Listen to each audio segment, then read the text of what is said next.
안녕하세요. 사연에 빠지다의 DJ 민영입니다. 오늘 사연자는 생각지도 못했던 반전에 혀를 내둘렀다는데요. 과연 어떤 사연인지 들어보겠습니다.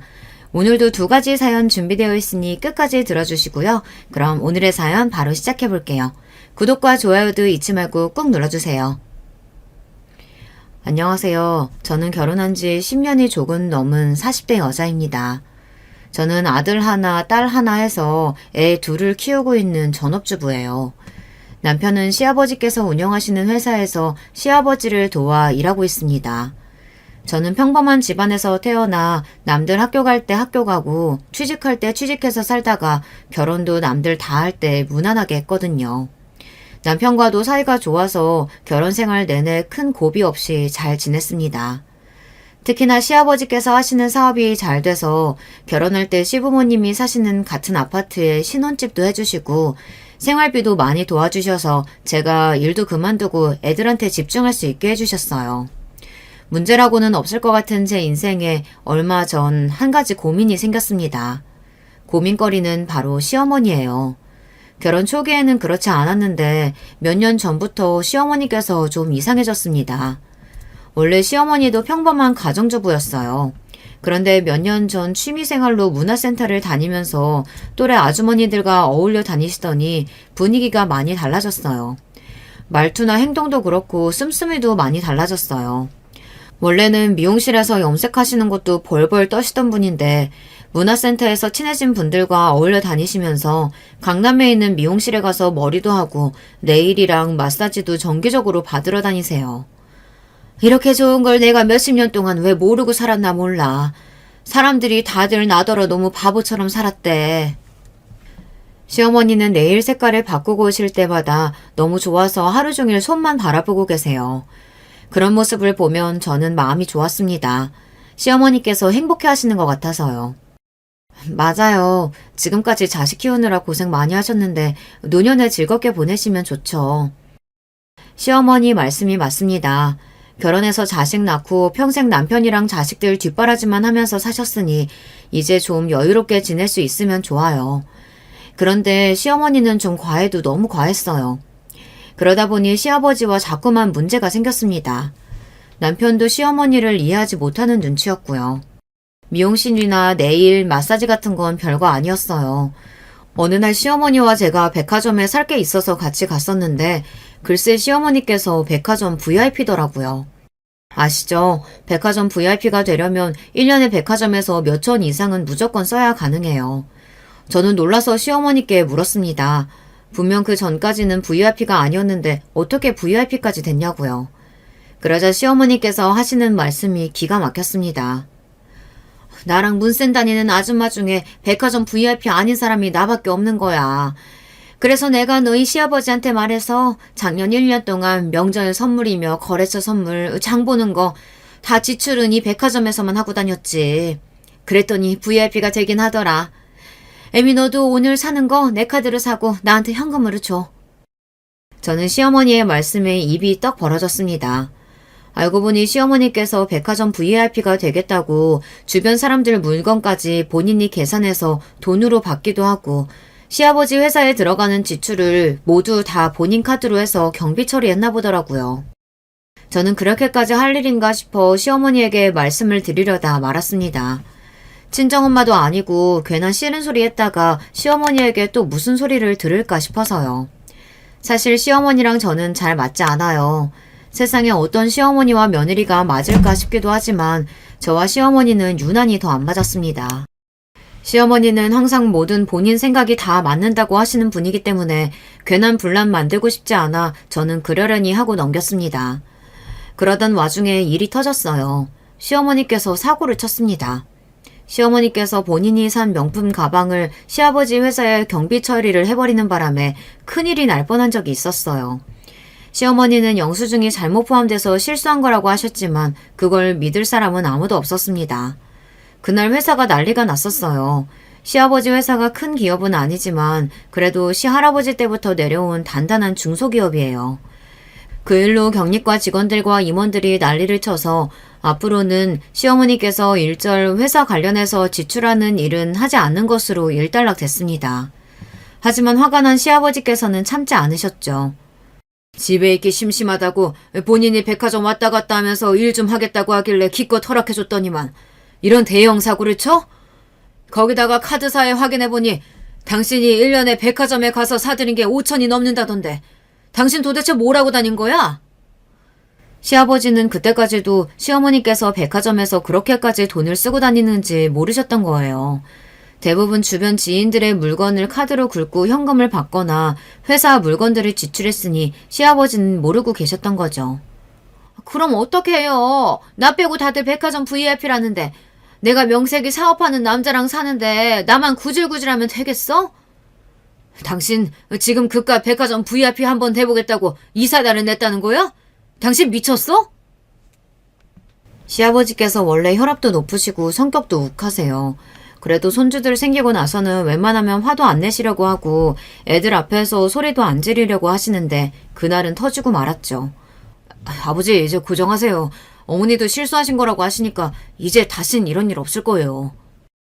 남편이 나서지 않았다면 큰 싸움으로 번졌을 거예요.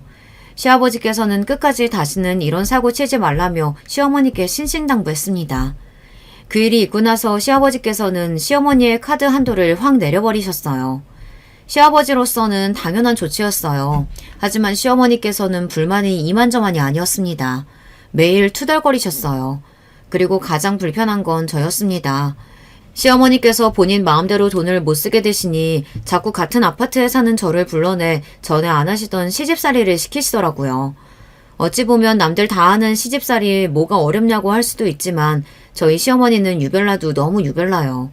일일이 말로 설명하기 어렵지만 사람을 피곤하게 하는 게 있어요.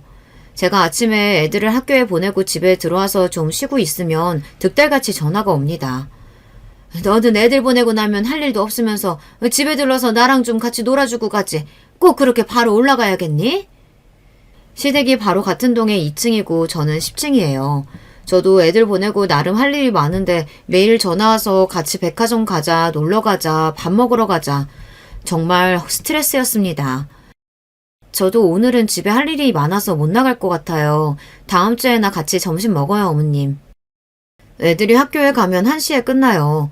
고작 3, 4시간 쉬는 시간인데 매일 아침이면 연락해서 그 시간마저 방해하려고 하시니 은근 짜증이 났습니다. 암튼 요즘 며느리들은 시어머니가 말을 해도 자기 할 말만 다 한다니까.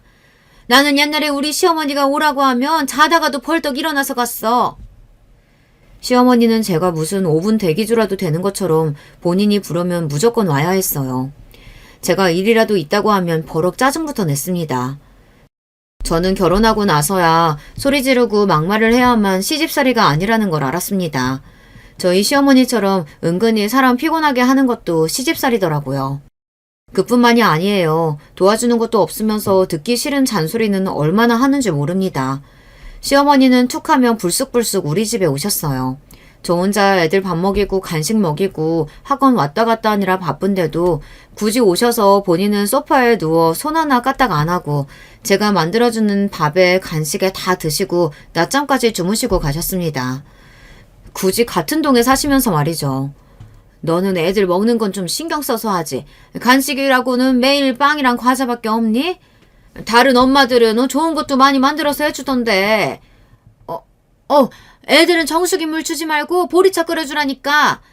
애미 너는 시애미 말을 참 귀뚱으로도 안 들어. 매일 냉장고며 서랍장이며 마음대로 열어보시면서 괜한 꼬투리를 잡으며 사사건건 간섭했어요. 더군다나 더 웃긴 건 매일 오실 때마다 애들 보고 싶어서 왔다고 하시는데 애들한테는 관심도 없었다는 거예요. 애들이 뭘 좋아하는지 어디를 가는지 일절 물어보지도 않으시고 매일 저만 붙들고 하소연에 잔소리만 했다는 겁니다. 너희 시아버지는 언제 나가는지 언제 들어오는지 일절 말도 안 하시면서 본인이 들어오면 알아서 밥 나오고 나갈 때 알아서 밥이 나오는 줄 안다니까. 가만 보면 나를 아내가 아니라 무슨 식모 취급을 해. 시어머니의 하소연 중 90%는 시아버지 욕이었어요. 물론 시어머니도 얼마나 답답하면 저에게까지 그런 소리를 하실까 싶다가도 며느리인 제 입장에서는 시어머니께서 시아버지 욕을 할 때마다 어떻게 반응해야 할지 모르겠다는 겁니다. 아버님께서 워낙 무뚝뚝하시잖아요. 마음은 안 그러실 텐데 표현을 잘 못하시는 것 같아요. 애미 너는 내 덕분에 다정한 가정적인 남편이랑 살아서 모르는 거야. 요즘 여자들은 네 시아버지 같은 남자랑은 하루도 못 살걸? 아휴, 그런 남자랑 40년 넘게 살아왔다는 내가 스스로 대견하다 대견해. 시어머니는 당신이야 아무것도 안 하고 떠들기만 하니까 모르겠지만 저는 애들하고 정신없는 와중에 시어머니의 하소연까지 들어줘야 하니 너무 피곤했습니다. 시어머니가 집에 오셨다가 돌아가시면 저는 기가 쏙 빨려 몸에 힘이 하나도 없었어요. 주변에는 시댁이랑 같은 아파트에 산다고 하면 일이 생기거나 바쁠 때 시댁에 애들 맡길 수 있어서 좋겠다고 하지만 모르는 소리예요. 저희 시어머니는 혹여나 애들이 집에 올까 오히려 걱정합니다. 심지어 애들이 할머니 집에 가고 싶다고 졸라도 시어머니는 별로 좋아하지도 않아요. 할머니, 내일 쉬는 날이니까 오늘 할머니네 가서 자고 오면 안 돼요? 할머니네는 알마의자도 있고 돌침대도 있어서 좋은데. 애들이 시댁에 있는 돌침대에서 자는 걸 좋아해서 자주 가고 싶다고 했었는데 그럴 때마다 시어머니께서 안 된다고 하셨어요. 아이고 멀쩡한 너희 집 놔두고 잠을 왜 할머니네 와서 자. 할머니 예민해서 누구랑 한 침대에서 못 자. 그래서 할아버지랑도 따로 자잖아. 그럼 잠은 집에 와서 자고 저녁까지만 좀 놀다 가면 안 돼요? 아유 할머니 오늘 바빠. 네일 받으러 갔다가 마사지도 받아야 하고 요즘 자꾸 눈가에 주름이 생겨서 피부과도 가야 돼. 다음에 와 다음에. 손주라고 많지도 않은데도 시어머니는 애들한테도 별로 관심이 없었어요. 오로지 본인 일에만 신경 썼어요. 네일아트에 마사지도 모자라 언제부턴가는 피부과에 필러나 주사까지 맞으러 다니시더라고요. 저는 오히려 시어머니가 바쁘면 더 좋았습니다. 우리 집에 자주 안 오시니까요. 거기다가 더 충격적이었던 건 내일 모레면 70인 할머니가 스포츠카를 끌고 다닌다는 겁니다. 물론 본인이 능력되고 운전 잘하시면 무슨 차를 타든 상관없죠. 하지만 시어머니는 가족들과 상의도 없이 일을 크게 벌리고 다녀요. 결혼 생활 내내 시어머니께서 사고를 치신 얘기만 해도 끝이 없습니다. 스포츠카를 사실 때도 그랬어요. 30대 때 운전면허를 따고 자식들 키우면서 10년 정도 운전하시다가 20년을 넘게 운전을 안 하셨어요. 그런데 뜬금없이 차를 예약했다고 하시더라고요. 나도 이제 좀 자유롭게 움직이고 싶어서 차 한 대 계약했으니까 당신이 계약금 좀 내요. 식구들끼리 모여 저녁 식사를 하는 자리에서 시어머니께서 시아버지에게 하신 말씀입니다. 함께 있던 저희 부부는 물론 시아버지도 놀라셔서 들고 있던 수저를 탁 소리가 나게 내려놓았어요. 20년도 넘게 운전대 안 잡은 사람이 그 나이에 운전을 어떻게 해? 그리고 차가 필요하면 내 차 같이 쓰면 되지. 당신이 무슨 돈이 있다고 차를 사? 시아버지는 자식들도 있으니 최대한 참고 이야기하셨지만 그 목소리에서 화가 그대로 느껴졌어요. 저와 남편은 슬금슬금 시부모님의 눈치를 살폈습니다. 이러다가 또 싸우실 것 같아서요. 돈이 없으니까 당신한테 계약금 내달라는 거 아니야. 내가 돈이 있으면 당신한테 얘기했겠어? 계약금은 그렇다 치고 나머지 돈은 어떻게 낼 건데? 설마 당신 나 모르게 숨겨둔 비상금이라도 있어? 비상금은 무슨... 당신이 나 못 믿는다고 카드만 하나 덜렁 주고 현금이라고는 구경도 안 시켜준 자가 언젠데. 내가 비상금이 어딨어. 당연히 나머지 돈은 당신이 내야지. 이 여자가 다 늙어서 갑자기 노망이 났나. 당신 마음대로 계약하고 오면 내가 알아서 다 해결해줘야 하는 거야? 시어머니의 당당함에 점점 시아버지의 목소리도 높아져 갔습니다. 내가 지금까지 당신이랑 40년 넘게 살면서 온갖 고생 다 했는데 고작 차 한 대 못 사줘? 난 죽기 전에 그 차는 한번 꼭 타보고 죽는 게 소원이니까 들어줘. 안 그러면 나도 당신이랑 안 살고 나가버릴 거야. 시어머니는 막무가내였어요. 이미 계약한 차니 안 사주면 집을 나가버리겠다고 하셨습니다. 아이고, 저 옆에 내가 드디어 정신이 나갔고만 나갔어. 시아버지는 머리가 아프다는 듯 연신 이마를 잡으셨어요. 저와 남편은 뭐라 말해야 할지 몰라 우물쭈물하고 있었습니다. 그로부터 몇 달 뒤 애들을 학교 보내고 집에 들어왔는데 시어머니에게 전화가 왔어요. 보여줄 게 있으니 잠깐 1층으로 내려와 보라고요. 저는 또 무슨 일인가 싶어 1층으로 내려갔습니다. 그런데 1층에 내려가자마자 제 눈앞에 펼쳐진 광경에 저는 입을 다물지 못했어요. 너무 놀라서요. 시아버지를 어떻게 설득하셨는지 시어머니께서는 정말 차를 사셨습니다. 그것도 보통 차가 아니라 1억이 넘는 스포츠카를 샀어요. 저는 놀라서 사고 싶다고 하신 차가 정말 이 차가 맞느냐고 시어머니께 몇 번이나 물었습니다. 아유, 너는 젊은 애가 뭘 이 정도 가지고 호들갑이니? 이 차 맞아. 내가 무슨 일이 있어도 죽기 전에 스포츠카는 무조건 한번 타보고 죽고 싶었어. 어때? 멋지지? 시승해줄 테니까 어서 타. 시어머니의 말씀에 저는 어안이 봉봉해져서 잠시 머뭇거렸습니다. 정말 시어머니께서 운전하는 차를 타야 하는 건가 싶기도 하고 이 차를 사는 걸 시아버지께서 허락을 하셨는지 그것도 믿기지 않았어요. 어머니, 이거 1억은 좋게 넘을 텐데 이 비싼 스포츠카 사는 걸 정말 아버님께서 허락하신 거예요? 그렇다니까. 내가 안 사주면 이혼하고 나간다고 난리쳤더니만 결국은 사주더라고. 시어머니께서 이혼 합의서에 도장까지 찍어 시아버지에게 보여줬답니다. 차를 안 사주면 정말로 이혼하겠다고 하셨대요. 평생 집에서 남편 뒷바라지만 하고 애들 키우며 산 보상이 고작 1억짜리 차보다도 못하냐고 펑펑 눈물까지 쏟으셨답니다. 그렇게 일주일을 아무것도 안 하고 방에만 있으면서 졸랐더니 시아버지도 결국은 두 손 두 발 드셨대요. 정말 운전 괜찮으시겠어요? 그냥 제가 운전할까요? 사실 저도 스포츠카는 타본 적이 없어서 운전하기 겁이 나긴 했지만 20년 만에 운전하는 시어머니의 차에 타는 게 더 무서워 제가 운전하겠다고 했습니다. 어머, 얘 봐라. 애미, 너도 내 차 끌고 싶어서 그러는구나? 아무리 그래도 내 차인데 내가 먼저 운전해봐야지. 잔말 말고 빨리 타. 우리 드라이브라도 갔다 오자. 그날이 제 인생에서 손에 꼽힐 정도로 인상 깊었던 날 중 하나였습니다. 1억이 넘는 스포츠카를 모는 시어머니의 조수석에 타본 며느리가 세상에 몇이나 있겠어요. 물론 30분 드라이브를 하는 동안 심장이 쿵 하고 내려앉을 뻔한 게 10번은 넘었지만 그래도 무사히 살아서 돌아오기는 했습니다.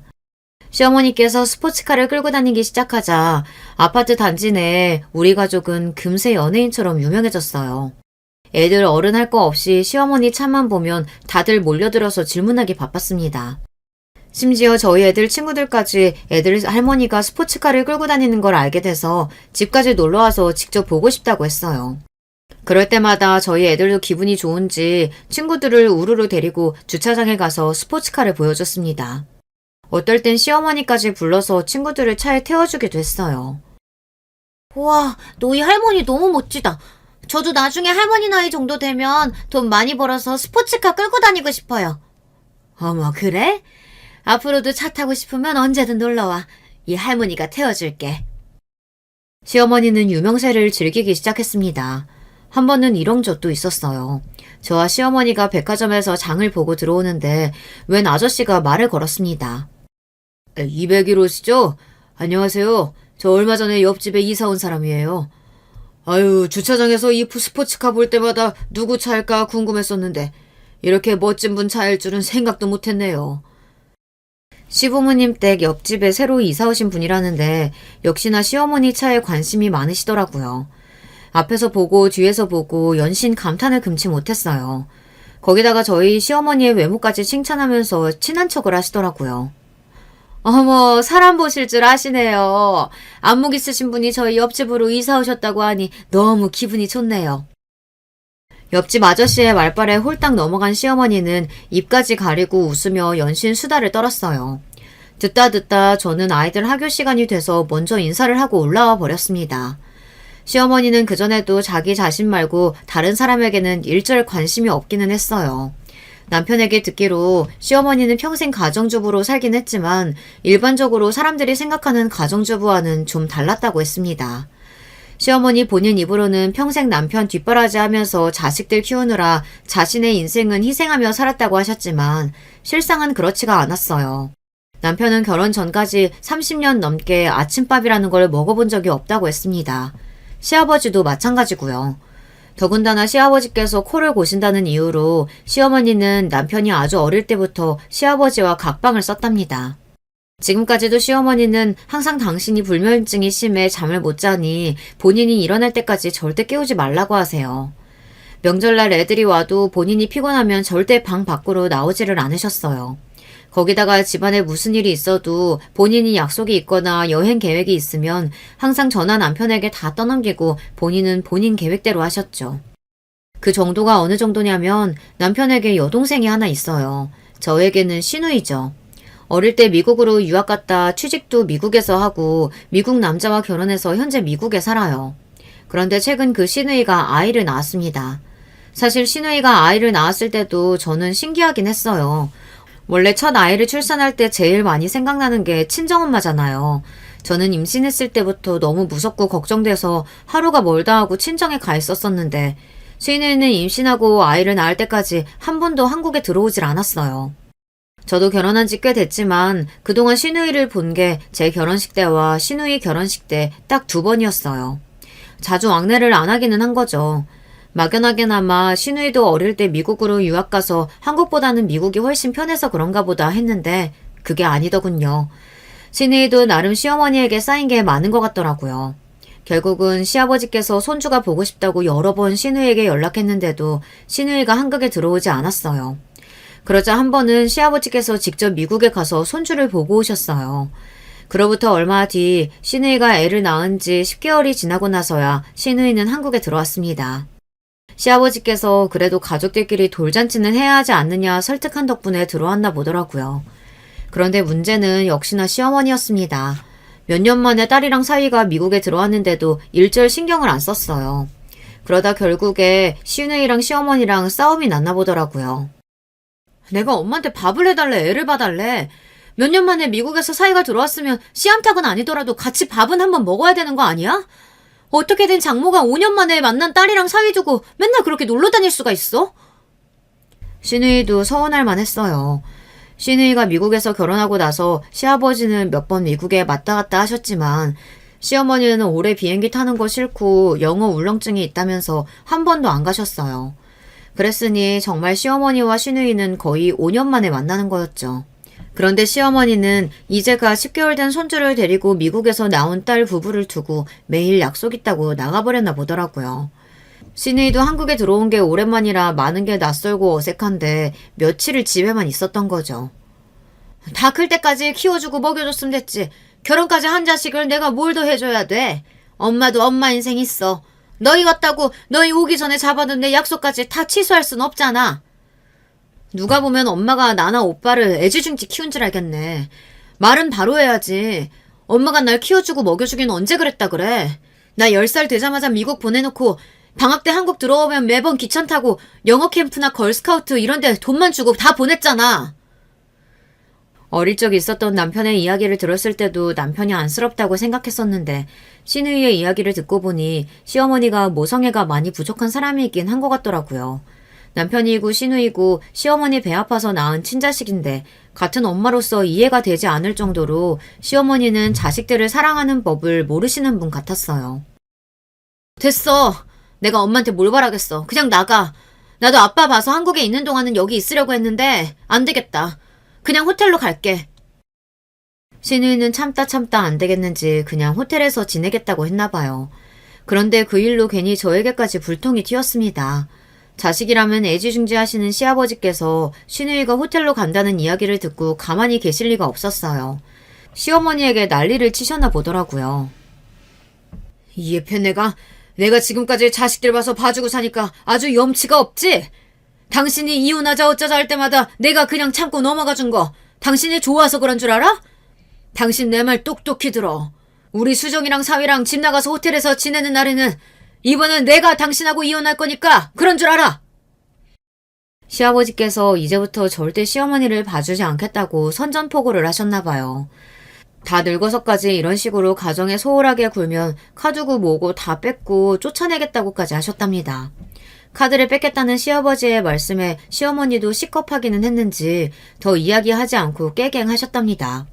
그래도 시어머니가 최소한 양심은 있으신지 하루 이틀은 안 나가고 댁에 계시며 시누이를 챙기긴 하셨나 보더라고요. 그런데 사람이 어디 변하나요? 며칠 얌전히 계시는 척 하더니만 며칠도 못 버티고 결국은 저에게 전화를 했어요. 너는 며느리라는 애가 시누이가 미국에서 5년 만에 들어왔는데 어쩜 그렇게 신경을 안 쓸 수가 있니? 내가 바빠서 그러니까 네가 좀 와서 애들 밥도 좀 차려주고 데리고 나가서 과일이라도 좀 해줘. 명색이 맏며느리가 있는데 다 늙은 내가 애들 시중 들어야겠니?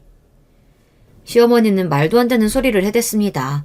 저더러 시누이 밥을 챙기고 가이드를 하라네요. 물론 저도 오랜만에 만난 시누이가 반가워서 남편이랑 나름 챙긴다고 챙겼어요. 시어머니가 집에 안 계실 때 집에 몇 번 초대해서 같이 밥도 먹고 영화도 보고는 했습니다. 그런데 시어머니가 저런 식으로 이야기하시니 기분이 상하더군요. 하지만 평소 시어머니 성격을 워낙 잘 아는 저로서는 그 정도 말로는 화도 나지 않았어요. 그냥 그러려니 했습니다. 하지만 그래도 시누이를 위해서 가만히 있을 수는 없었어요. 저야 당연히 가족으로서 알아서 잘 챙기고 있죠. 제가 아무리 잘해도 엄마가 해주는 거랑 같나요? 몇 년 만에 한국에 온 건데 어머님이 좀 챙겨주셔야죠. 아버님도 그러라고 어머니 카드 아직 그대로 주신 거잖아요.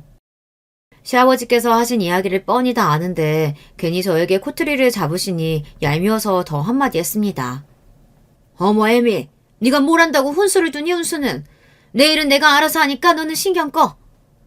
저도 혹여나 아버님께서 정말 화나셔서 어머님 카드도 뺏고 이혼까지 하신다고 할까봐 걱정돼서 그러죠. 뭐? 이혼? 네가 네 시아버지에 대해 잘 모르나 본데 말은 저렇게 못되게 해도 그 인간 나 없으면 못 살아. 우리 부부 일은 내가 더 잘하니까 애미 너는 네 일이나 알아서 해라. 시어머니는 곧 죽어도 본인이 잘났다고 큰 소리를 치시는데 참 양심도 없고 뻔뻔해 보였습니다. 결국은 시누이가 돌잔치를 끝내고 미국에 돌아갈 때까지 별반 달라진 거 없이 본인 할 일만 하고 다니셨어요. 심지어 최근에 모임도 별로 안 나가고 쇼핑도 덜 하시는 것 같은데 도대체 어디를 그렇게 싸돌아다니는지 모르겠더라고요. 원래라면 항상 쇼핑 갈 때마다 저를 불러냈었는데 최근 몇 개월 동안은 저에게도 연락이 없었어요. 저야 시어머니에게 시달리지 않으니 좋기는 했지만 시어머니의 행방이 묘연하니 또 무슨 사고를 치는 건 아닌가 걱정됐습니다. 그러던 어느 날이었어요. 몇 주 전부터 남편 말이 시아버지께서 영 컨디션이 좋지 않다고 했었는데 결국은 일이 터졌습니다. 시아버지께서 한 번도 그런 적이 없으셨는데 영 몸이 좋지 않으시다면서 집에서 며칠 쉬겠다고 하셨대요. 병원에 가서 이것저것 검사도 했는데 별 문제 없다고 해서 며칠 집에서 쉬셨습니다. 저와 남편은 그런 시아버지가 걱정돼서 틈만 나면 시댁에 들러 시아버지를 지켜봤습니다. 식사도 영 못하시길래 시아버지께서 좋아하시는 음식들도 사다 드리고 반찬도 해드렸어요. 시누이 때는 어떻게든 시아버지의 눈을 피해 싸돌아다니시던 시어머니께서 시아버지께서 집에 계시니 꼼짝을 못하시나 보더라고요. 아니나 다를까 시아버지께서 댁에서 쉬신 지 일주일 만에 시어머니에게 쪼르르 전화가 걸려왔습니다. 아프면 병원에 입원을 하지. 사람 꼼짝도 못하게 왜 집에 있겠다는 거야. 아유, 밥 챙겨주기 귀찮고 깝깝해 죽겠다.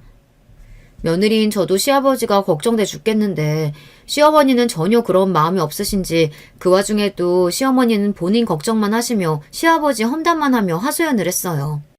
저는 그런 시어머니가 이해되지 않았습니다.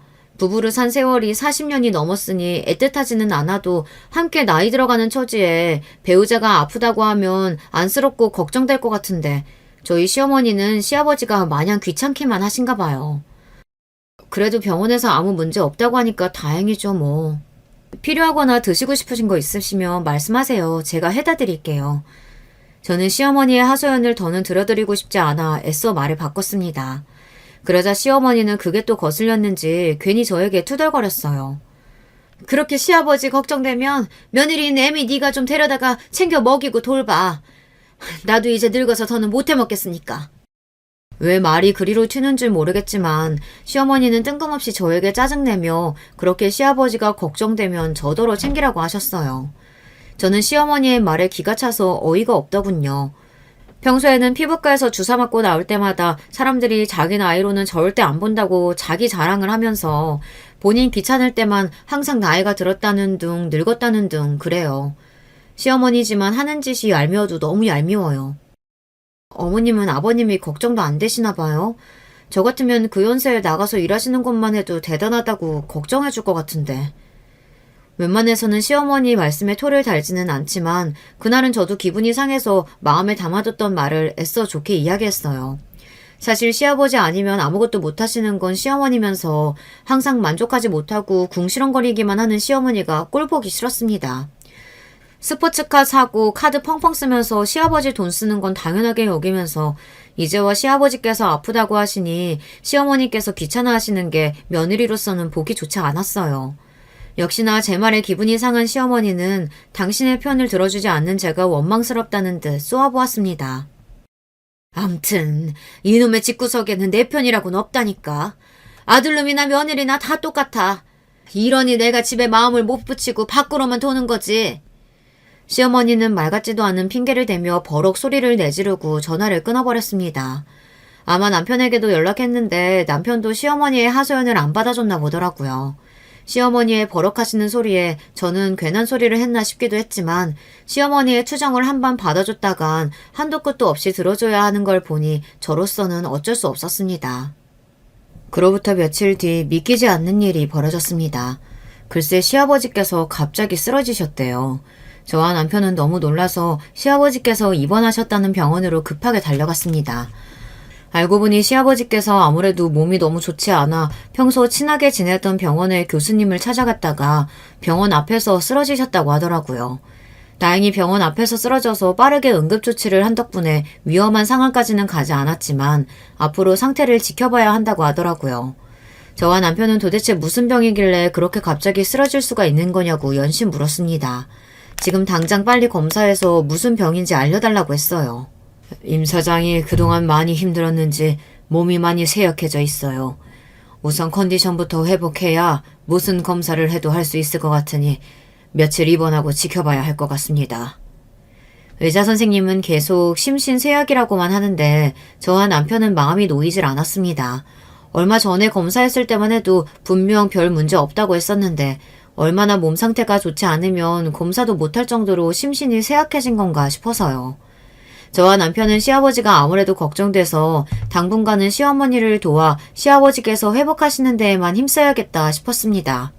그래서 시어머니에게 최대한 시아버지의 간호를 저와 남편이 돕겠다고 했어요. 그런데 예상치도 못한 일이 벌어졌습니다. 시어머니께서 생각지도 못한 말을 하시더라고요. 아유, 집에서 간호하는 것도 힘든데 내가 그 좁아터진 병원에서 너희 아버지를 어떻게 모셔? 난 바빠서 못하니까 할 일 없는 애미 네가 모셔라. 그 정도는 며느리가 당연히 해야지. 저와 남편은 시어머니의 말씀에 너무 당황해서 말문이 다 막혔습니다. 엄마, 그게 무슨 말이야. 아버지 간호하는 걸 연수 엄마가 해, 왜? 엄마가 해야지. 안 그래도 엄마 힘들 것 같아서 우리가 도와드릴 생각이었어. 어머, 얘 말하는 것 좀 봐. 너희가 남이야? 도와주긴 뭘 도와줘. 그리고 애미 너 결혼하고 10년 가까이 너희 시아버지가 주는 생활비로 애들 키워놓고 이제 와서 발뺌하는 거니? 세상에 공짜가 어딨어. 받았으면 일을 해야지. 시어머니의 말에 저는 순간 울컥했습니다. 이제 와서 생활비 이야기를 하시는데 가슴이 떨릴 정도로 서럽더군요. 어머니, 어떻게 그렇게 말씀하실 수가 있어요? 저 큰애 낳고 육아휴직 끝나고 출근하려고 하는데 어머니께서 엄마가 애 떼놓고 나가면 어떡하냐고 내가 돈 줄 테니까 일 그만두고 애 키우라고 하셨잖아요. 그랬습니다. 저는 애를 낳고도 일을 그만둘 생각은 없었어요. 시어머니께 애 봐주실 수 있냐 부탁드렸는데 단번에 싫다고 하셔서 어린이집까지 다 알아본 상태였어요. 생활비 줄 테니까 일 그만두라고 한 건 시어머니였습니다. 당신이 시아버지한테 이야기해 줄 테니 얌전히 집에서 애나 보라고요. 그래놓고 툭하면 집에서 노는 사람 취급하면서 무시하더니만 이제는 돈 줬으니 시아버지 간호를 하라네요. 순간 저는 눈물이 왈칵 쏟아질 것 같았습니다. 시어머니 말 한마디 한마디가 제 가슴을 후벼 팠어요. 그동안 시부모님 돈으로 호의호식 살았으면 며느리로서 시아버지가 아프면 모시는 게 당연하지. 어디서 살랐다고 큰 소리야? 엄마, 그만 좀 하세요. 아버지가 큰 병 걸린 것도 아니고 옆에서 돌봐드리면서 지켜보기만 하면 되는 건데 아버지 일을 애 엄마한테 떠넘기는 게 말이 돼요? 남편이 나서서 시어머니에게 무슨 소리 하는 거냐며 따져 물어도 시어머니는 전혀 아랑곳하지 않으셨어요. 오히려 이제 대놓고 적반하장으로 나왔습니다. 아휴, 몰라. 나는 너희 아버지 옆에 단 한 시간도 있고 싶지 않으니까 너희가 병원에 가서 간호를 하든 간병인을 구하든 알아서 해. 시어머니는 본인이랑은 상관없는 일이라며 머리를 절레절레 흔들더니 나가버렸습니다. 저와 남편은 너무 기가 막혀서 혀를 내둘렀어요. 아무리 시아버지와 사이가 좋지 않으셨다고 해도 그렇지 어떻게 저렇게까지 하실 수 있나 싶었습니다. 시어머니랑은 도저히 말이 통하지 않으니 더는 말도 섞고 싶지 않았습니다. 할 수 없이 그날 이후 남편과 제가 시아버지를 돌봤습니다. 남편이 어떻게든 도우려고 많이 노력했지만 시아버지께서 갑작스레 쓰러지시는 바람에 회사도 비상이라 남편이 회사를 오래 자리를 비울 수가 없었어요. 시아버지께서 갑자기 쓰러지시는 바람에 회사도 비상이라 남편이 회사에 오래 자리를 비울 수가 없었어요. 그러다 보니 자연스레 제가 시아버지 곁에 머무는 날이 많았습니다. 애들 돌보면서 병원에 왔다 갔다 하는 게 생각보다 정신은 없었지만 그래도 시아버지께서 하루라도 빨리 회복만 하시기를 바랬습니다. 그러던 중 믿기지 않는 일이 벌어졌어요. 끔찍한 광경을 제 두 눈으로 목격하고 말았습니다. 근처에 일이 있어서 나갔다가 들어오는데 익숙한 차 한 대를 보고 말았습니다. 그것도 그 차가 절대 들어가서는 안 되는 장소로 들어가는 걸 보고 말았죠. 글쎄 시어머니의 그 요란한 스포츠카가 모텔 주차장으로 들어가는 걸 목격했습니다. 저는 제가 잘못 봤다고 믿고 싶었습니다. 아니, 잘못 봤다고 생각했어요. 그래서 저는 모텔 주차장으로 따라 들어갔습니다. 모텔로 들어간 게 시어머니의 차라도 차 안에는 시어머니가 아닌 다른 사람이 타 있기를 바랬어요. 그런데 제 기대는 산산이 부서지고 말았습니다. 조수석에서 시어머니가 밝게 웃으며 내렸어요. 더군다나 더 기가 막힌 건 운전석에서 내린 남자가 저도 아는 사람이었다는 겁니다. 바로 몇 달 전 아파트 주차장에서 만났던 이웃이었어요. 시댁 바로 옆집에 새로 이사 왔다던 바로 그 아저씨요. 저는 입이 다물어지지 않아 그 자리에 한참 멍하니 서 있었습니다. 시어머니의 불륜을 목격하는 며느리가 저 말고 이 세상에 또 있을까요? 저는 모텔 주차장에서 시어머니와 옆집 아저씨를 보고 난 이후 도무지 어떻게 해야 할지 몰라 혼자 끙끙 앓았습니다.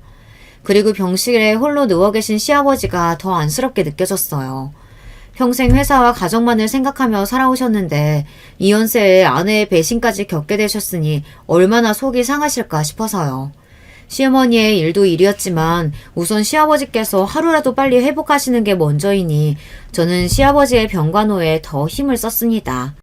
시어머니께서 그동안 집안일에도 일절 신경도 안 쓰고 소홀했던 건 역시나 정신이 딴 데 팔려서였어요. 저라도 시아버지 곁에서 잘 챙겨야 시아버지께서 금방 일어나실 거라고 믿었습니다. 저는 매일 같은 시간 병원에 들러 시아버지께 책을 읽어드리기도 하고 재미있는 이야기도 해드리며 곁을 지켰습니다. 그러던 중 믿기지 않는 일이 벌어졌어요.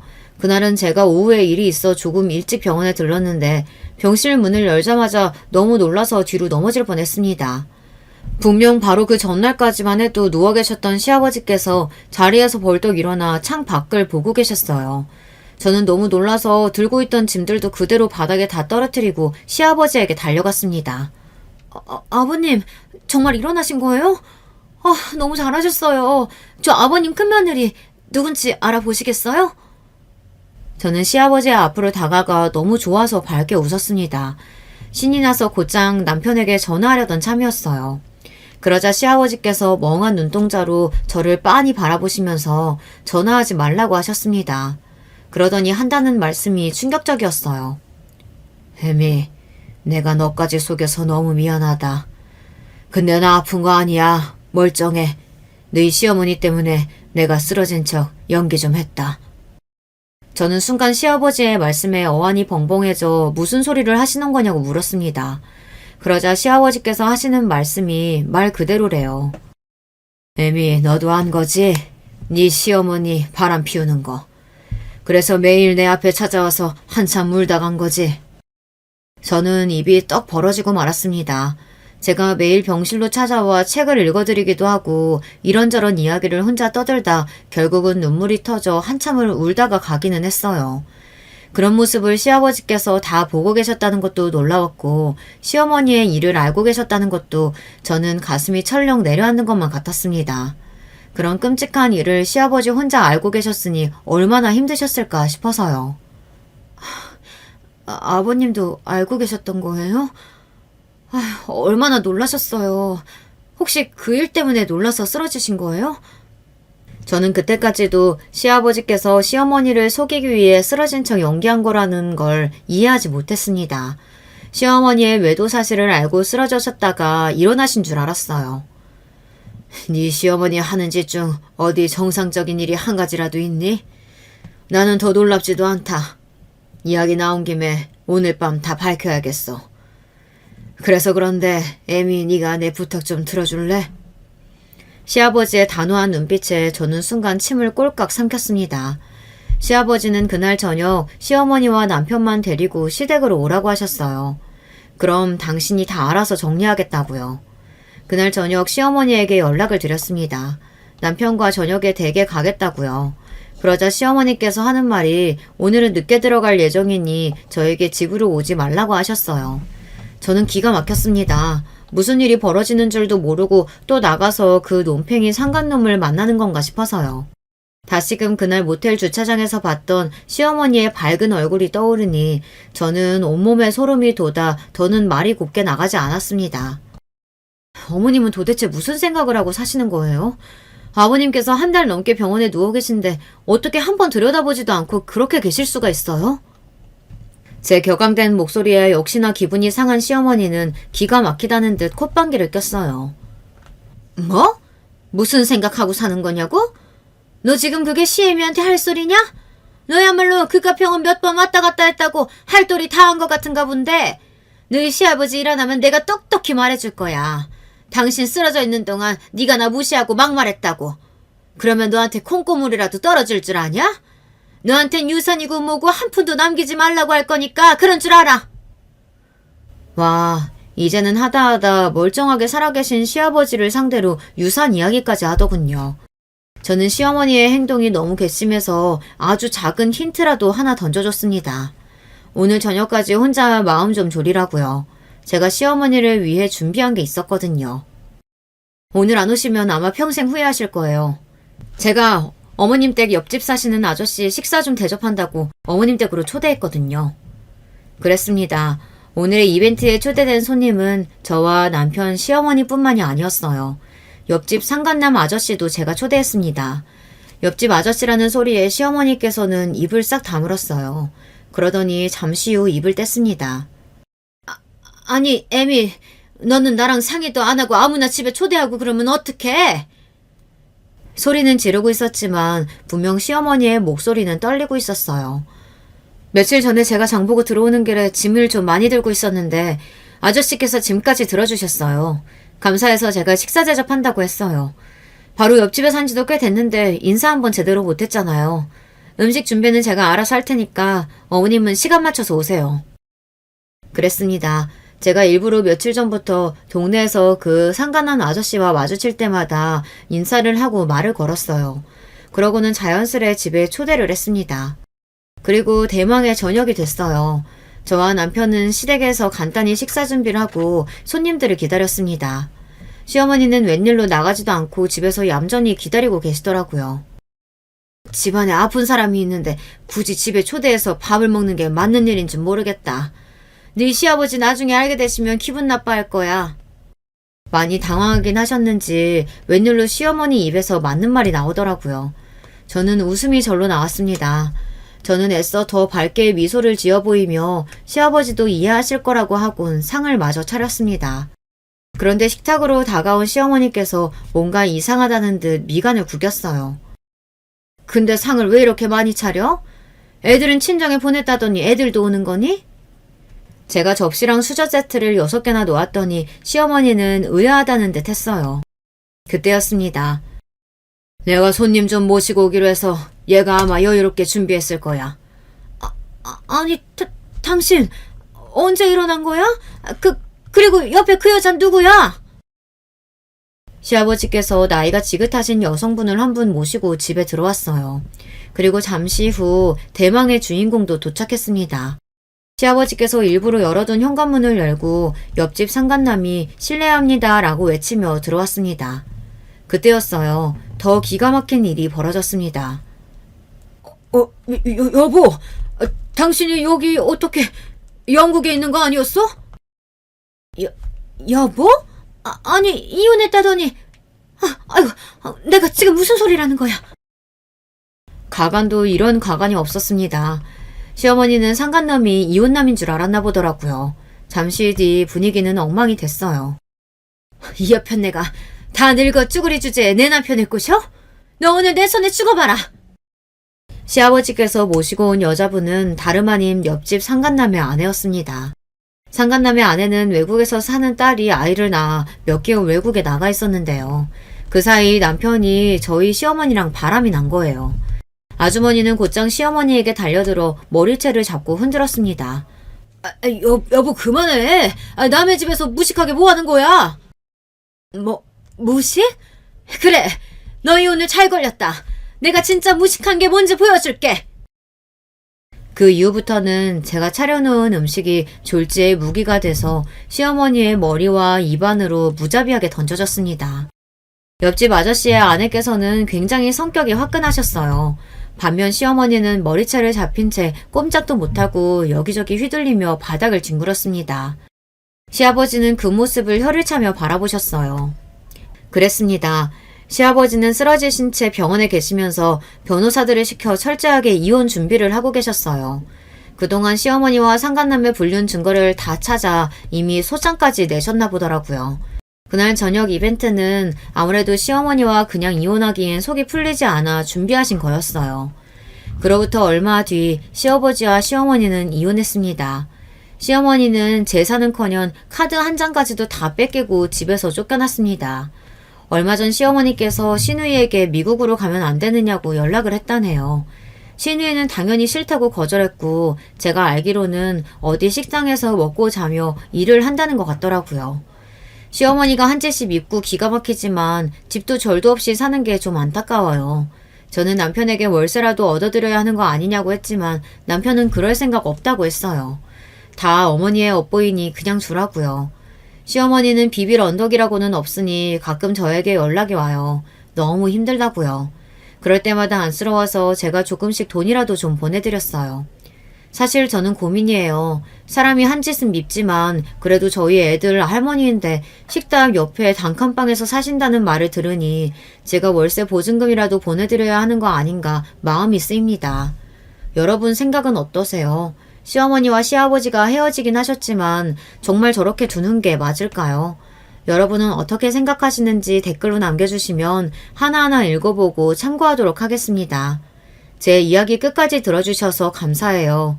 여러분의 가정에는 항상 화목한 일만 있으시길 바라겠습니다.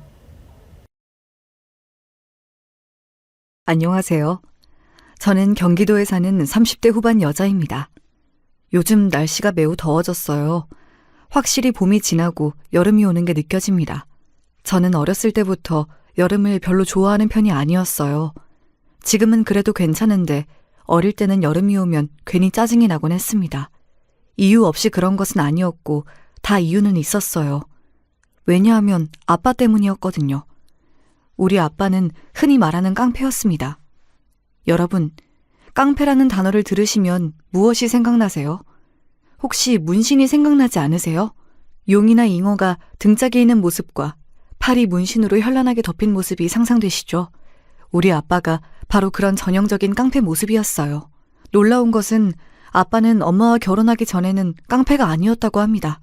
그냥 평범하게 동네 시장에서 정육점을 운영하던 사람이었대요. 그런데 결혼하고 저를 낳고 갑자기 도박을 시작하게 되었다고 합니다. 도박하며 돈이 부족하니까 정육점을 담보로 대출을 받았대요. 그 과정에서 은행에서 대출이 나오지 않자 사채를 쓰게 되었고 갚지 못해서 또 사채를 쓰고 반복하다 아예 본인이 깡패가 되었다고 합니다. 이 모든 게 제가 학교에 들어가기 전에 이루어진 일이에요. 아빠가 이렇게 추락하는 과정을 다 지켜본 친할아버지는 충격에 쓰러지셔서 병원에 꽤 오래 누워 계셨죠. 아무튼 제가 여름을 싫어하는 이유는 바로 아빠의 겉모습 때문이었습니다. 차라리 몸집이라도 작던가 아빠는 풍채까지 컸어요. 남들보다 머리 하나는 더 큰 모습과 깍두기 머리를 보면 문신이 아니더라도 충분히 적어도 운동하는 사람이라고 유추하는 것이 가능했죠. 야, 너희 아빠 깡패야? 우리 엄마가 너희 아빠 깡패라고 너랑 놀지 말래. 나 그럼 너희 집에 못 가? 응. 야, 우리 주연이 빼고 우리 집에 가자. 엄마가 떡볶이 만들어준다고 했어. 다들 우리 집에 가자. 아빠 덕분에 저는 학창시절에 친구가 한 명도 없었어요. 어렸을 때는 엄마들이 저랑 놀지 말라고 해서 없었다면 고등학교 때는 아빠가 학교 앞으로 직접 찾아와서 친구가 한 명도 없었습니다. 제가 중학교 때 사춘기를 겪으며 따돌림을 심하게 당했거든요. 그때 괴롭힘이 심했는데 집에는 말하지 않았어요. 안 그래도 아빠 때문에 종일 공장에서 고생하는 엄마한테 근심을 얹어주기가 싫었거든요. 그런데 고등학교에 올라가고 그 괴롭힘이 점점 심해졌습니다. 급기야 저에게 손을 대기까지 했어요. 저는 그래도 한 번도 대응하지 않았습니다. 제가 만약 거기에 맞서 싸우면 역시 그 나물의 그 밥이라는 소리를 들을 게 뻔했거든요. 그런데 어느 날은 저를 괴롭히던 무리가 책을 제 얼굴에 던져서 그대로 상처가 났어요. 그리고 하필이면 그날 아빠가 집에서 저랑 같이 밥을 먹었습니다. 원래 집에도 잘 들어오지 않던 양반이 하필 그날 제 얼굴을 봤던 거죠. 야, 딸, 얼굴에 그게 뭐냐? 너 어디서 맞고 다니냐? 됐어. 아빠는 밥이나 먹어. 아빠야말로 밖에서 싸움 그만하고 다녀. 야, 내가 왜 밖에서 그렇게 싸돌아다니는데? 야, 너 얼굴 누가 그렇게 했어? 앞장서, 아우. 일 크게 만들지 마. 엄마한텐 비밀로 해. 그리고 아빠한테 알려줄 생각 없으니까 가만히 앉아서 밥이나 먹어. 다른 건 몰라도 내가 미선이랑 너 괴롭히는 것들은 다 죽여버릴 거야. 어? 알았으니까 밥이나 먹으라고. 그리고 엄마 괴롭히는 건 아빠야. 밖에서 싸울 시간에 돈이나 벌어오라고. 엄마가 왜 종일 공장에서 일하는데. 그래, 미안하다. 여기서 주목할 점은 아빠는 저와 엄마에게는 무척 약했다는 사실이에요. 그리고 놀랍지만 무려 엄마는 아빠의 첫사랑입니다. 외할아버지는 그래서 아빠를 아예 외가에 발도들이지 못하게 하셨어요. 저 망할 놈이 우리 미선이 절대 고생 안 시킨 데서 결혼 허락했더니 깡패가 되어서 용이랑 잉어를 몸에 도배할 줄은 몰랐지. 내가 진짜 주연이만 아니었어도 이혼시켰어. 아니야! 지금이라도 이혼해! 아이고 미선아. 아빠, 그래도 저 인간이 나랑 주연이한텐 손 안 올려요. 저러다 정신 차리면 또 잘 살 거야. 너무 걱정하지 마요. 그래도 덕분에 나랑 주연이 어디 가서 당하고 살진 않잖아. 아이고 내 새끼 속도 좋다. 나는 사위만 생각하면 자다가도 화병이 나서 잠이 깨. 엄마는 외할머니 없이 외할아버지 손에 자랐거든요. 그래서 외할아버지는 엄마를 정말 끔찍하게 아끼셨어요. 그렇게 아낀 딸을 결혼시켰더니 사위가 깡패가 되었죠. 얼마나 당신에게 큰 충격이었겠어요. 외할아버지는 그런 엄마가 안타깝다고 돈이 생기면 우리 집에 가져다 주셨어요. 덕분에 아주 찢어지게 가난하게 살진 않아도 되었죠. 아무튼 저렇게 아빠와 저녁을 먹고 다음 날이었어요. 그날도 저를 괴롭히던 무리는 여전했어요. 야, 이지연! 너희 아빠 깡패라며! 그럼 나랑도 싸울래? 너 나랑 1대1로 싸울래? 저는 하도 어릴 때부터 저런 괴롭힘을 당해서 담담했어요. 그래서 최대한 무시하고 교문 밖을 나섰는데 제 눈앞에 아빠가 서 있었어요. 그리고 아빠는 제가 학교를 나서며 교문을 걸어오는 과정을 다 지켜보고 있었죠. 저를 괴롭히던 아이가 일부러 저를 건드는 것을 이미 목격한 뒤였어요. 야, 너 뭐야? 너 뭔데 내 딸 괴롭혀? 그래, 나 깡패다. 너 나랑 싸울래? 조그만 게 어디서 까불어? 야, 너 이름 뭐야? 아빠, 뭐야? 언제 와서 기다리고 있었어? 주연아, 비켜봐. 야, 너 이리 안 와? 너 거기 안 서? 아빠는 쌍욕을 하며 저를 괴롭히던 가해자한테 다가갔어요. 아무리 딸이 괴롭힘을 당했어도 상대는 학생이잖아요. 물론 주먹으로 싸우진 않았고 가해자도 아빠를 보자 그 기에 눌렸는지 꼬리를 금방 내렸어요. 하지만 이 사건으로 인해 저는 학교에서 완전히 혼자가 되었습니다. 야, 딸. 앞으로 너 괴롭히는 것들 있으면 말해, 알았어? 아빠가 가서 반 죽여줄게. 어디서 감히 우리 딸을 괴롭혀? 아빠가 날 제일 괴롭히잖아. 제발 가만히 있어. 웬만하면 그 깡패 조직에서 나오라고. 도대체 언제까지 그렇게 살래? 야, 섭섭하게 왜 그러냐? 내가 이렇게 살고 싶어서 사냐? 다 너랑 엄마를 위해서 그런 건데 속상하게. 아빠! 내가 몇 번을 말하니? 나랑 엄마를 위한 거는 아빠가 조직생활 정리하고 사는 거라고. 제발 손 달고 나와. 그냥 손가락 하나 잘리고 나오라고.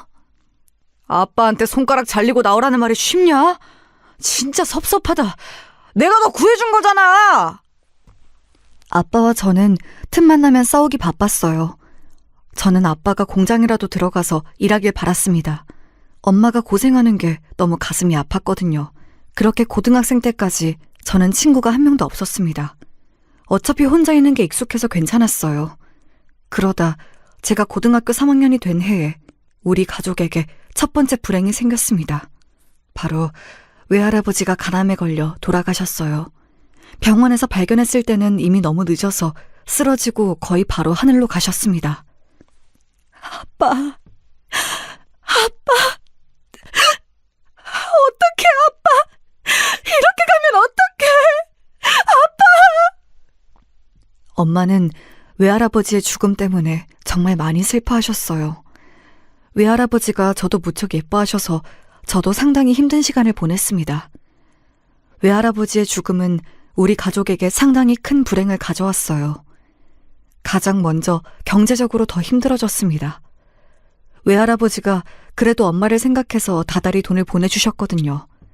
그런데 이제 그럴 수가 없었죠. 그렇다고 남긴 유산이 많은 편도 아니었어요. 그리고 무엇보다 엄마가 너무 슬퍼하셨어요. 유일한 버팀목이던 외할아버지가 하늘로 가셨으니 더 버티기 힘들다고 판단하셨나 봐요. 엄마는 공장에도 한동안 나가지 못하셨어요. 그러니 자연스럽게 우리 집은 수입이 하나도 없게 되었습니다.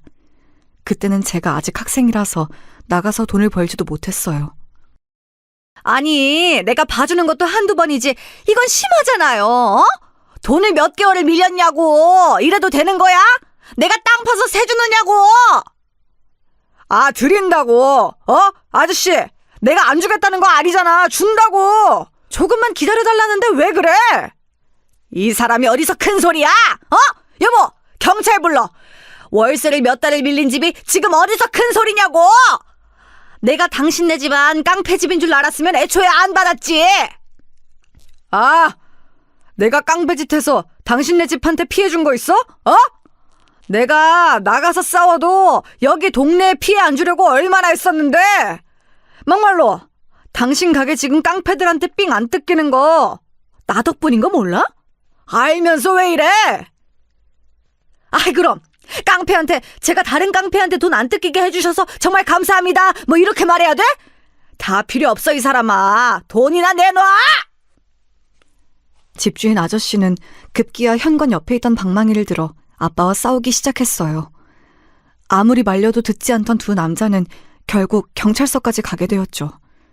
진지하게 고소하니 뭐니 하다 엄마가 결국 집주인 아주머니에게 무릎을 꿇고 빌어서 겨우 빠져나오게 되었답니다.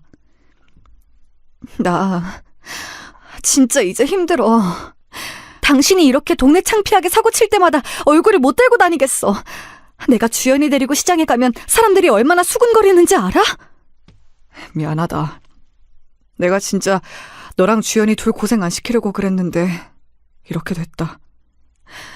미안하다. 할 말이 없어. 너무 미안해.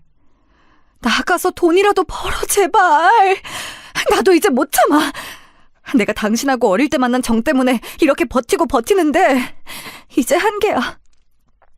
아버지도 돌아가시고 제발 정신 좀 차리면 안 돼?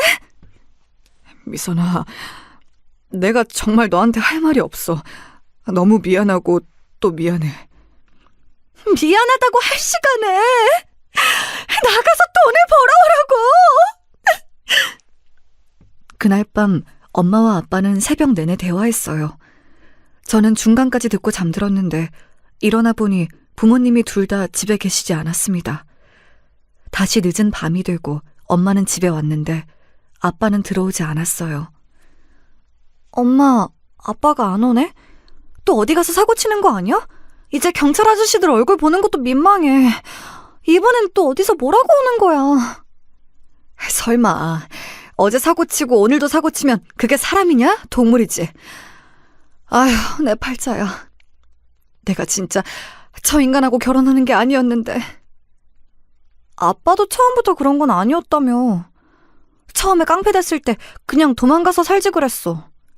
얘는 말을 왜 그렇게 하니? 내가 그랬으면 그럼 너는? 내가 너 지키려고 얼마나 애를 썼는데. 그리고 네 아빠가 심성은 착해. 사람이 나쁜 사람은 아니야.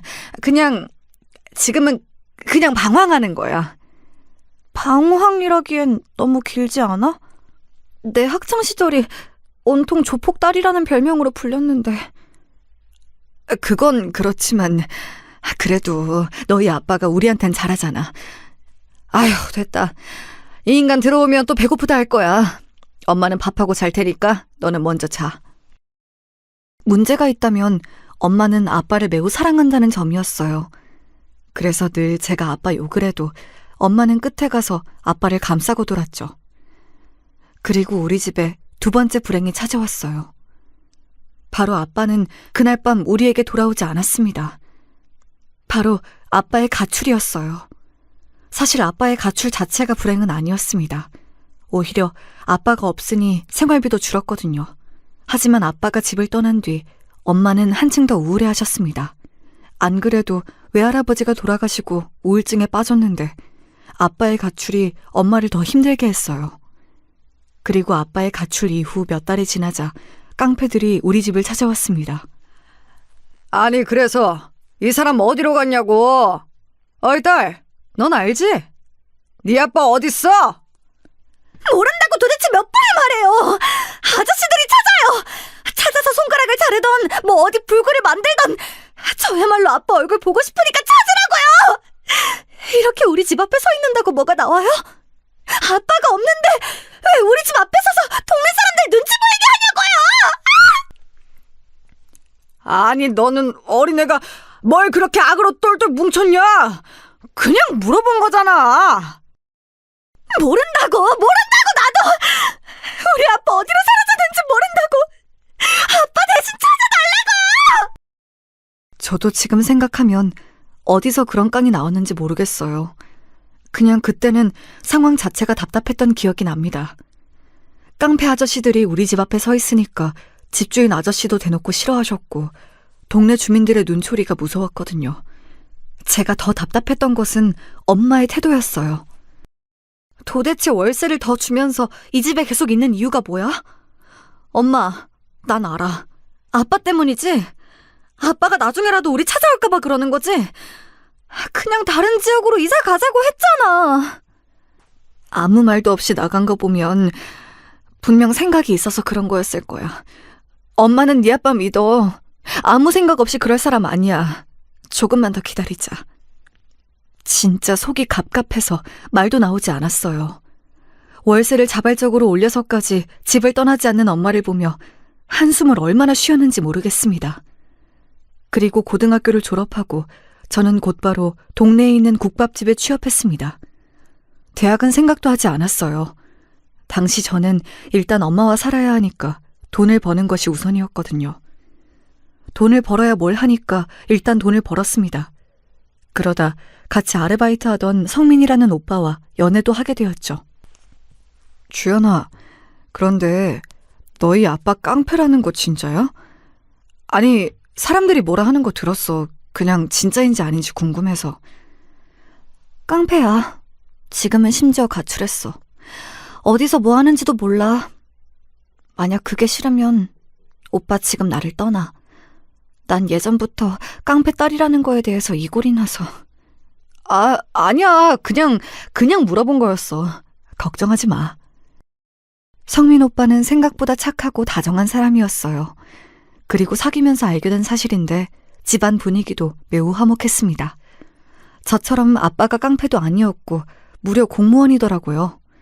어머님도 나긋나긋하고 굉장히 차분하셨어요.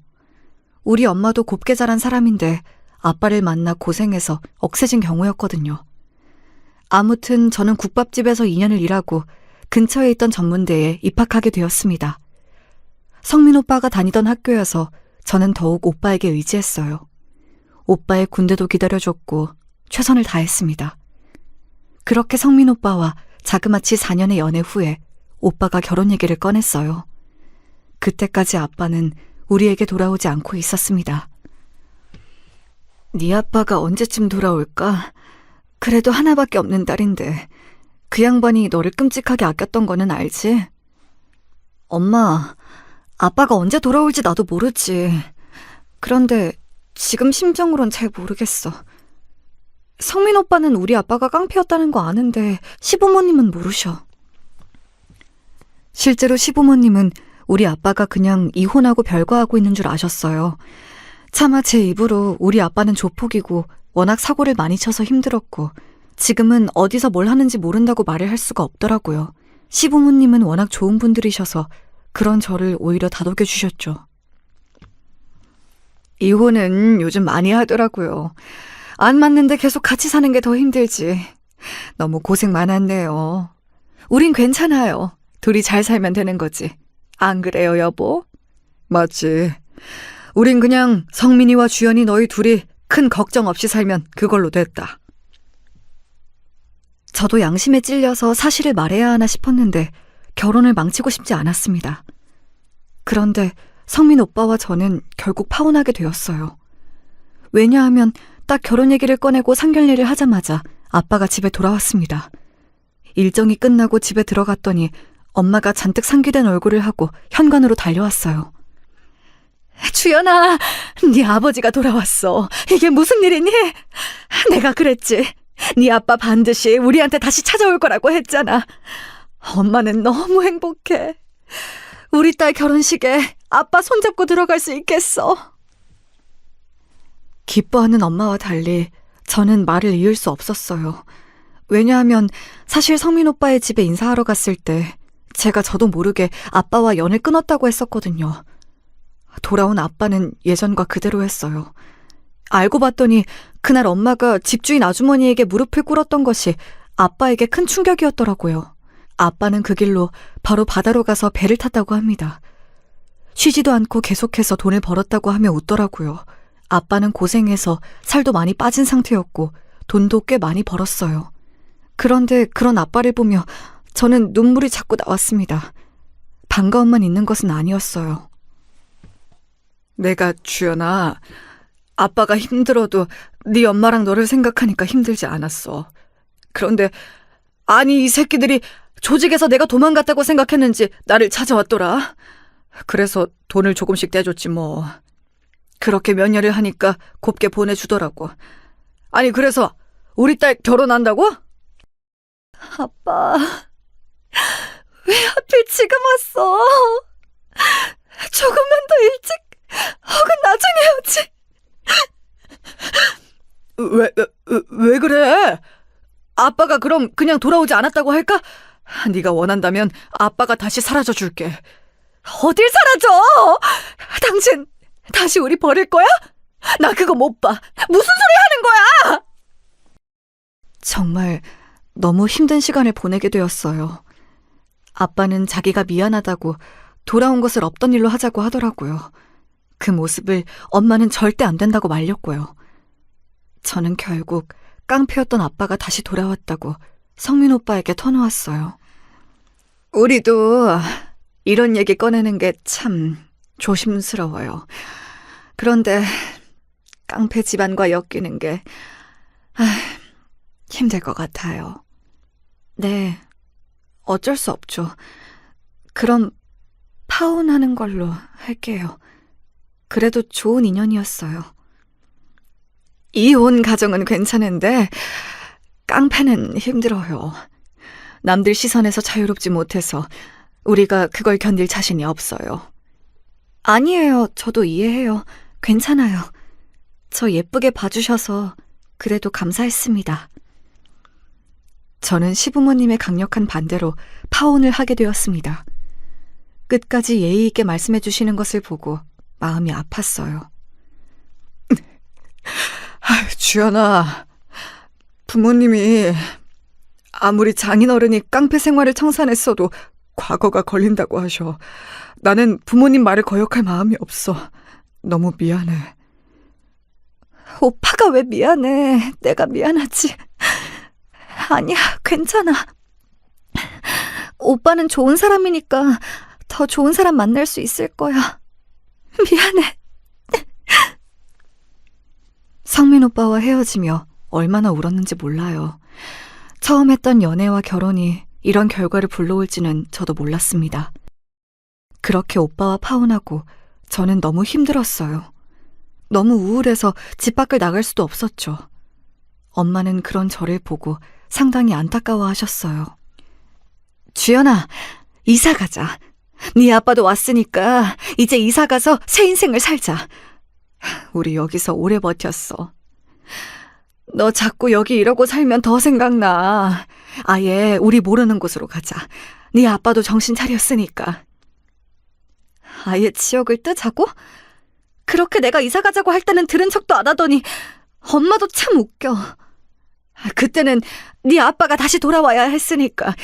아무튼 여기서 이러고 있으면 우리만 더 힘들어. 우리 새 인생 살자. 네 아빠도 이제 조직에서 나왔잖아.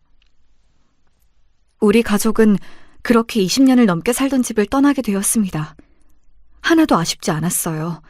오히려 홀가분하다고 느껴질 정도였죠.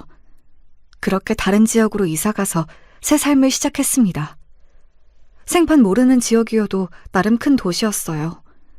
엄마는 정착하자마자 바로 수선집을 열었습니다. 공장에 다니며 몸을 하도 많이 써서 공장을 더 다니는 것은 무리였어요.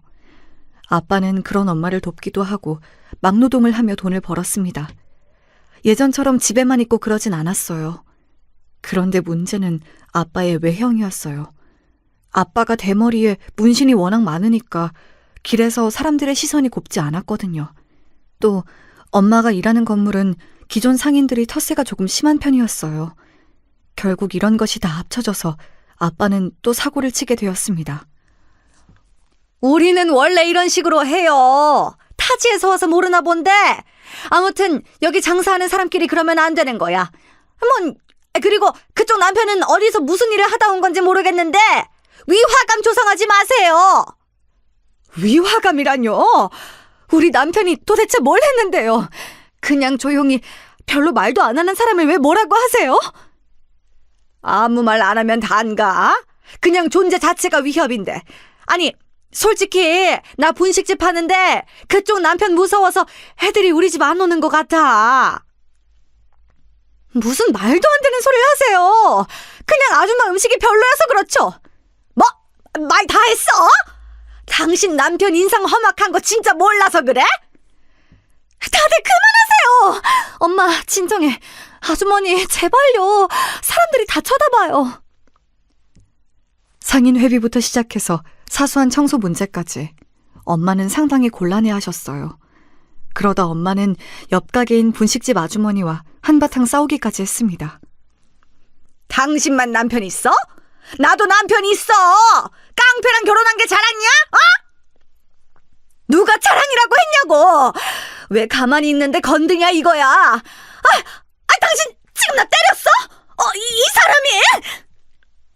급기야 둘은 건물 안에서 바닥을 구르며 싸우기 시작했어요.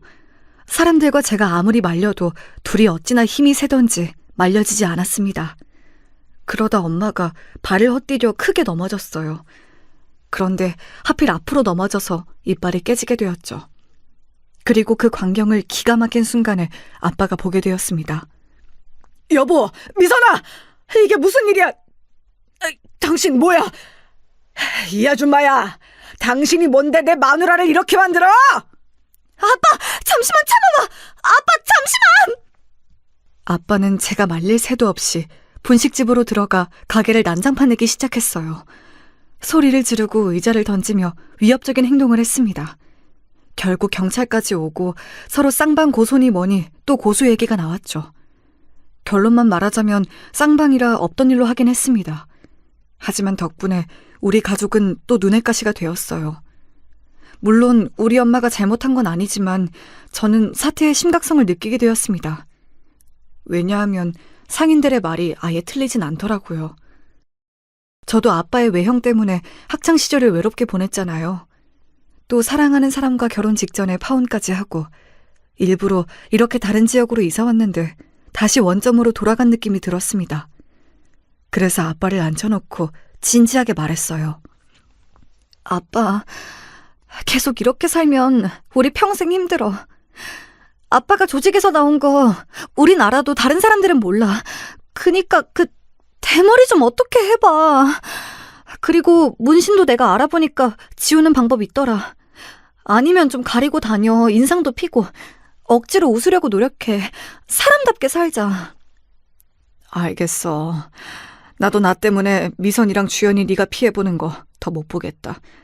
내가 노력할게. 사람들 볼 때 인상 쓰고 보지 말고 차라리 좀 웃어. 활짝 웃으란 말이야. 웃는 얼굴에 침 못 뱉는다는 말 알지? 알겠어. 그런데 웃는 게 왜 이렇게 어색하지? 노력하는데 잘 안 된다. 몇 년을 인상을 쓰고 다녔으니까 그렇지. 매일 연습해. 그래야 나랑 엄마가 편안하게 살 수 있어. 아빠가 노력하면 돼. 그 이후로 아빠는 정말 노력하기 시작했어요.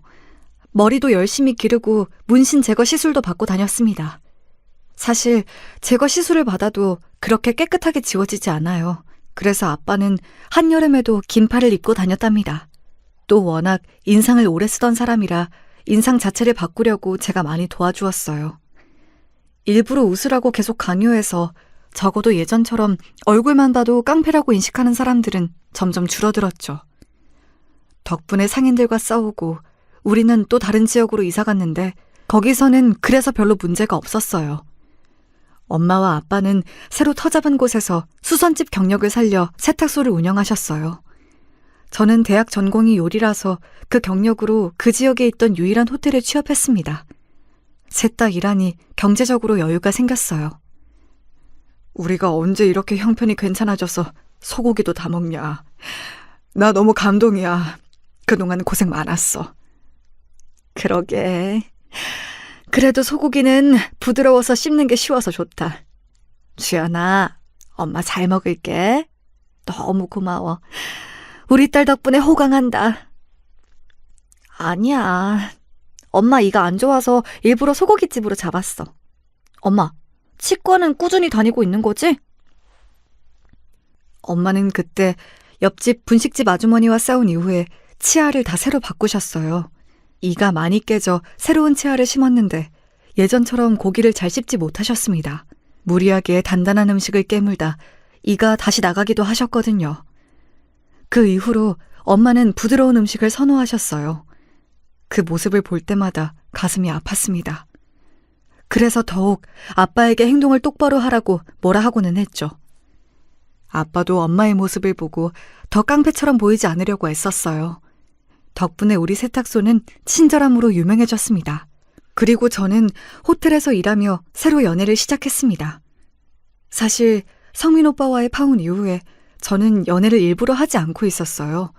왜냐하면 한번 제 잘못이 아닌 아빠의 문제로 파혼하게 되니까 또 그렇게 되면 너무 힘들 것 같았습니다. 그런데 아빠가 노력해서 많이 바뀌었잖아요. 그렇기도 하고 저도 이사만 2번을 하며 외로움이 늘어났어요. 물론 부모님과 같이 살아서 혼자는 아니었어도 제가 친구도 없어서 또래가 주변에 없었습니다. 주연 씨, 이거 제가 할 테니까 가서 쉬운 일 해요. 무거운 건 제가 들게요. 이런 거 여자가 들면 바로 다쳐요. 걱정하지 마세요. 아, 감사합니다. 그럼 전 야채 손질하고 있을게요. 혹시라도 도움 필요하시면 언제든지 말씀하세요. 도움은 괜찮고 혹시 주연 씨 오늘 퇴근하고 일정 있으세요? 저랑 저녁 같이 드시지 않으실래요? 호텔 주변에 괜찮은 레스토랑이 있거든요. 거기 파스타가 매우 맛있어요. 아, 그래요? 네, 저는 좋아요. 제가 양식을 또 좋아해서. 감사합니다. 그럼 끝나고 봬요. 같이 일하던 직원이었는데 저보다 선배였던 재혁 씨는 매우 친절했어요. 원래도 다정하고 천성이 착한 사람이었는데 저한테는 유독 더 친절했습니다. 그런 모습을 보고 동료들이 저에게 재혁 씨가 저를 좋아한다고 말해주었어요. 주연 씨, 재혁 씨가 주연 씨한테 관심 있는 것 같던데? 잘해봐. 재혁 씨 집 되게 잘 산다고 말 많아. 만약 주연 씨가 재혁 씨랑 결혼하면 인생 피는 거야. 아, 그래요? 저는 그것까진 몰랐어요. 그리고 아직 모르죠. 사람 일이라는 게. 에이, 뭘 몰라. 딱 봐도 재혁 씨는 주연 씨한테 관심이 있던데? 동료의 말은 사실이었어요. 재혁 씨는 저에게 그 뒤로 노골적으로 관심을 더 표현했거든요. 심지어 우리 부모님이 세탁소를 운영한다는 것을 듣고 세탁소에 와서 일손을 돕기도 했습니다. 제가 아빠는 몰라도 엄마한테는 애틋한 마음만 있거든요. 아빠를 사랑하지 않는 것은 아니에요. 분명히 사랑하는데 애증이라고 하는 게 맞죠. 하지만 엄마는 그냥 생각만 해도 눈물이 나고 안쓰러운 마음이 커요. 그런 엄마가 재혁 씨가 일손을 도우니 너무 좋아하셨어요. 또 재혁 씨가 키도 크고 잘생겨서 엄마가 마음에 들어 하셨죠. 아이고, 주연이 남자친구라고요? 이렇게 잘생긴 청년이 우리 딸이랑 만난다니까 기분이 좋아요. 아니에요. 주연 씨 같은 사람을 만난다니 제가 더 영광이죠. 예쁘고 친절하잖아요. 어머님, 그거 제가 할 테니까 앉아 계세요. 그런 모습을 보고 저도 마음이 열려서 재혁 씨와 진지하게 만남을 이어가게 되었습니다. 그렇게 재혁 씨와도 연애를 2년 정도 하니 저에게 결혼하자는 말을 꺼내더라고요. 그래서 재혁 씨네 집에 인사도 가게 되었죠. 안녕하세요. 처음 뵙겠습니다. 이주연이라고 합니다. 저는 재혁 씨와 같은 호텔에서 근무하고 있어요. 그래요. 그런데 아가씨, 내가 듣기로 전문대 나왔다고 하던데 맞아요? 우리 재혁이는 프랑스에서 유학했던 거 알죠? 엄마, 왜 그래요? 그거 나중에 저랑 따로 얘기하기로 했잖아요. 얘는? 너는 대한민국 사회에서 학벌이 얼마나 중요한지 진짜 몰라서 그래? 내가 다른 것도 아니고 프랑스 유학까지 시켰는데 갑자기 전문대 나온 여자랑 결혼한다고 하면 좋다고 허락해야 해? 언제는 사람 됨됨이가 중요하다면서요. 그걸 그리고 왜 주연 씨 앞에서 이렇게 말하시는 거예요? 아예 없는 소리는 아니지. 그리고 아가씨 부모님이 세탁소를 운영한다고 들었는데 결혼은 현실이니까 물어보자면 모은 돈이 어느 정도인가? 저도 자세히는 모르지만 노후가 아예 대비가 되어 있지 않은 것은 아니에요. 그래도 먹고 살만합니다. 그게 문제야. 먹고 살만하는 게 아니고 우리처럼 걱정이 없어야 하는 건데. 아가씨, 결혼은 집안 대 집안이야. 너무 속상하게 여기지 마요. 우리는 결혼 허락 못해요. 저는 말 그대로 첫인사 자리에서 노골적으로 반대를 당하고 왔어요. 재혁 씨가 아무리 부모님을 말려도 이미 반대하는 게 눈에 보이더라고요. 집으로 가는 동안 속상함에 눈물이 나오기 시작했습니다. 제 인생에 결혼은 없나 보다 생각했죠. 재혁 씨가 따라 나와 미안하다고 해도 귀에 들어오지 않았어요. 그런데 그렇게 끝날 줄 알았던 결혼은 재혁 씨의 노력으로 결국 상견례 날짜를 잡게 되었습니다. 왜냐하면 재혁 씨가 저와 결혼하겠다고 단식 투쟁까지 했거든요. 저도 그 얘기를 듣고 얼마나 놀랐는지 모릅니다. 저는 주연 씨와 평생을 함께하고 싶어요. 이 마음은 절대 꾸밈이 없어요. 그러니 이번 주말에 부모님 모시고 한정식 집으로 오세요. 일단 우리 부모님은 제가 최대한 막아볼게요. 이런 시련을 넘기면 우린 강해질 거예요. 저는 저와 결혼하겠다고 저렇게 노력하는 모습을 보니 순간 감동을 크게 받았습니다. 그래서 부모님에게 상견례가 잡혔다고 말씀드렸죠. 부모님은 워낙 재혁 씨가 세탁소에 와서 일손을 도와 예전부터 재혁 씨랑 결혼하라고 했던 분들이라 좋아하셨습니다. 아빠는 예비시댁에 잘 보이겠다고 백화점에 가서 정장을 새로 구매할 정도였어요. 엄마도 이번 결혼은 파혼하면 안 된다고 신경을 많이 쓰셨습니다. 그렇게 상견례 날이 다가왔고 동네에서 제일 좋은 한정식 가게에 가서 양가 부모님의 첫 만남이 시작되었죠. 시부모님의 표정은 여전히 밝지 않았어요. 하지만 재혁 씨가 미리 언지를 단단히 했는지 제가 처음 인사 갔을 때처럼 대놓고 반대하진 않았습니다. 상당히 어색한 자리였는데 그래도 말을 이어나가고 있었어요. 그런데 우리 엄마가 이가 안 좋아서 질긴 음식을 씹는 것이 어렵잖아요. 하필이면 그 한정식집이 고기가 매우 질겼어요. 그리고 반찬도 부드러운 음식이 없었습니다. 순간 속으로 음식 선정을 잘못했다는 생각이 들었죠. 만약 결혼한다면 저희는 예물을 꼭 받고 싶어요. 그리고 사계절 이불도 받아야겠어요. 우리 아들이 프랑스에서 유학해도 결혼은 한국에서 하니까 한국의 결혼 예절을 따라야죠. 네네, 그럼요. 걱정하지 마세요. 아쉽지 않게 준비하도록 하겠습니다. 유학생 사위라니 저는 복에 겨웠네요. 우리 집이 전통을 중시하는 가문이에요. 그래서 만약 결혼하면 명절이나 제사도 꼭 챙겨야 하고 할 게 많을 겁니다. 채통을 중요하게 여기는 집이라 처음에 적응하기 힘들 수도 있겠어요. 하지만 그래도 견뎌낼 거라 믿습니다. 저랑 주연 씨가 열심히 노력할게요. 양가 부모님들께 믿음을 줄 수 있도록 하겠습니다. 흡사 면접 같은 상견례 자리였어요. 그래도 재혁 씨가 중간에서 많이 중재해줘서 분위기가 점점 풀어지고 있었습니다. 사실 중간에 시어머니의 선 넘는 발언이 종종 있었어요. 며느리 될 사람이 전문대 출신이라 했더니 주위에서 우리 보고 마음이 넓다고 하더라고요. 아무래도 우리 집은 유학생이 좀 있어서요. 엄마, 그만해요. 우리 오늘 그런 말은 안 하기로 했잖아요. 있는 사실을 아예 없다고 할 수도 없잖아? 아무래도 가방끈 차이가 있는 것은 맞으니까. 또 원래 사람들 머리는 목의 유전이잖니? 이런 발언을 할 때마다 아빠의 표정이 굳어졌어요. 저는 그럴 때마다 식탁 밑으로 아빠의 손을 꼭 잡았습니다. 그리고 마음속으로 결혼에 대한 확신도 사라졌어요. 이런 취급을 받으며 살고 싶진 않았거든요. 그래도 상견례 자리에서 깽판을 칠 순 없으니 아빠를 다독였어요. 엄마의 표정을 보니 속상한 표정이길래 저도 슬슬 결혼 생각이 없어지는 찰나였습니다. 장모님, 이것도 드세요. 갈비찜인데 맛이 좋아요.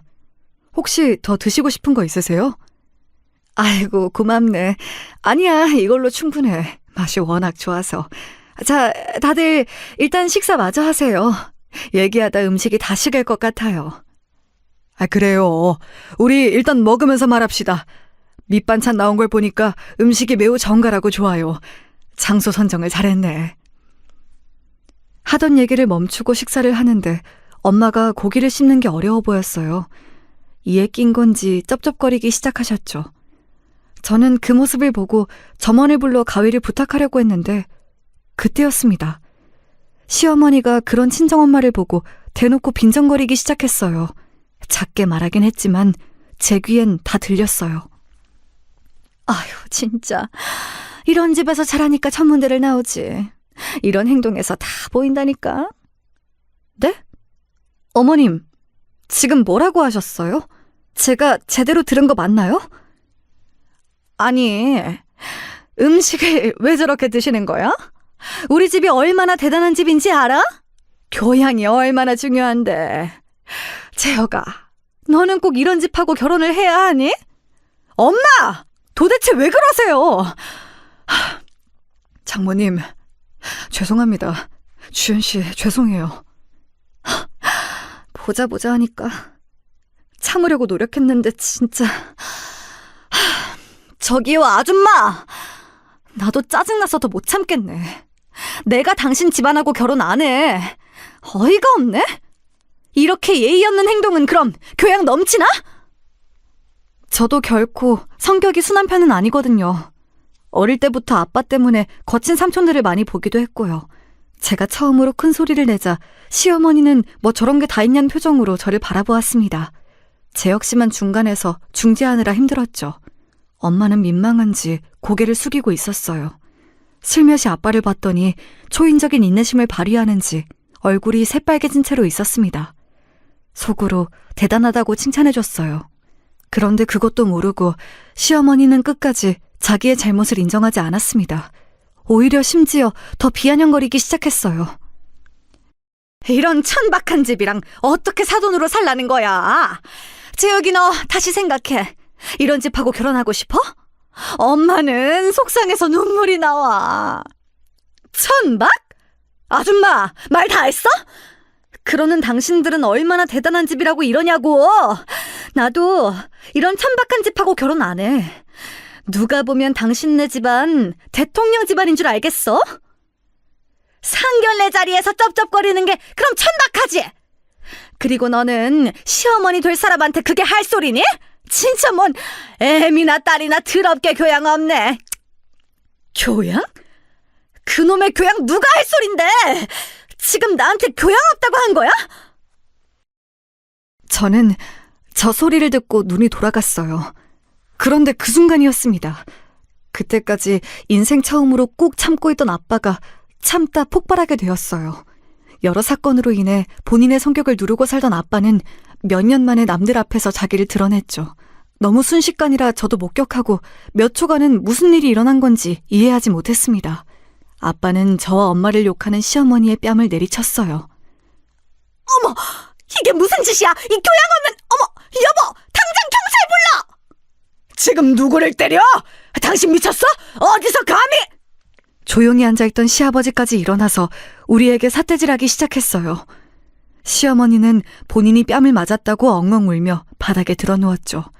시아버지가 저와 엄마한테 쌍욕을 시작하자 아빠는 급기야 식탁을 엎어버렸어요. 사람들이 몰려오고 점원들이 들어와 말려도 아빠는 이미 흥분 상태였습니다. 사실 예전 같으면 아빠가 저럴 때 제가 나서서 말렸을 거예요. 그런데 그날은 얼마나 속이 시원했는지 모릅니다. 시아버지는 아빠가 난동을 부리자 많이 놀랐는지 가만히 입을 꾹 다물었어요. 본능적으로 거기서 더 난리치면 안 된다는 사실을 깨달았나 보더라고요. 조용히 해. 내 아내랑 딸 건들면 당신들 내 손에 죽어. 다시는 내 눈앞에 띄지 마. 알겠어? 조용히 살려고 해도 이렇게 꼭 사람을 건드려. 당장 꺼져! 자네도 우리 딸 앞에 나타나지 마.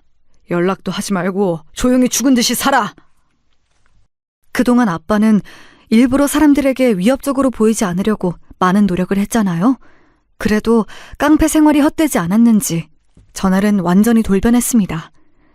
재혁 씨는 저 말을 듣고 조용히 자기 부모를 챙겨서 가게를 나갔어요. 겨우 수습하고 점원들에게 제가 대신 사과의 말을 건넸습니다. 미안하다, 주연아. 아빠가 참았어야 하는데 미안해. 너무 흥분했지? 그런데 아빠는 너와 엄마를 건드리는 것을 보면 속에서 열불이 나서 참을 수가 없어. 아빠, 괜찮아. 내가 오늘은 아빠 안 말렸잖아. 그래도 됐어. 잘했어. 깡패 생활 오래돼서 위협하는 법 까먹은 줄 알았는데 아니네? 네가 괜찮다니 다행이다. 아니, 나도 조용히 살고 싶은데 도저히 도와주질 않네. 여보, 괜찮아? 많이 놀랬지? 나는 괜찮아. 그나저나 주연이가 걱정이다. 2번째 결혼도 파혼이네. 괜찮아? 우리 때문에 우리 딸이 고생하네. 저런 집에 시집 가면 나만 더 힘들어. 나도 속으로 언제 도망갈까 생각 중이었어. 됐어, 아빠. 잘했어. 아빠는 깽판을 치고 제 눈치를 계속 보고 있었어요. 아무래도 예전부터 제가 아빠의 그런 모습을 보면 화를 많이 내서 그런 것 같았죠. 그래도 이번엔 진짜 아빠의 그런 위협적인 행동이 도움이 되었습니다. 이 뒤로는 어떻게 되었냐고요? 재혁 씨는 말 그대로 사라졌어요. 저는 내심 속으로 저 사람들이 경찰서에 가서 신고할까봐 무서웠거든요. 아빠가 경찰서에 한두 번 간 것도 아니었고요. 그런데 다행히 재혁 씨와 재혁 씨 부모는 아예 자기들이 우리 지역을 떠서 다른 곳으로 이사 갔습니다. 본능적으로 생명의 위협을 느꼈나 봐요. 우리 아빠지만 저도 아빠의 깽판치는 모습을 보면 혀를 찰 정도거든요. 그리고 저는 그 이후로 결혼 생각이 완전히 사라졌습니다. 좋은 인연이 있다면 나중에는 모르겠는데 일단 지금은 누구를 만나 새로운 관계를 맺는 것 자체가 버겁더라고요. 그런데 결혼 생각이 사라지고 부모님과 평생 살겠다고 하니 오히려 마음이 매우 가볍습니다. 부모님이 2분의 사이는 매우 좋다고 했잖아요. 그래서 그냥 늙어가는 부모님을 모시고 저 혼자 살 생각도 하고 있어요. 먼 미래는 몰라도 당분간은 결혼 생각이 전혀 없습니다. 그래도 저는 이런 제 인생이 행복하고 좋아요. 제가 준비한 사연은 여기까지입니다. 재밌게 들어주셨는지 모르겠어요. 저는 사연을 제보하며 우리 가족이 참 다사다난했다고 느낍니다. 앞으로 어떤 일이 또 발생할지 모르겠지만 그때마다 잘 대처하며 살도록 할게요. 들어주셔서 감사합니다. 다들 행복한 하루 보내세요.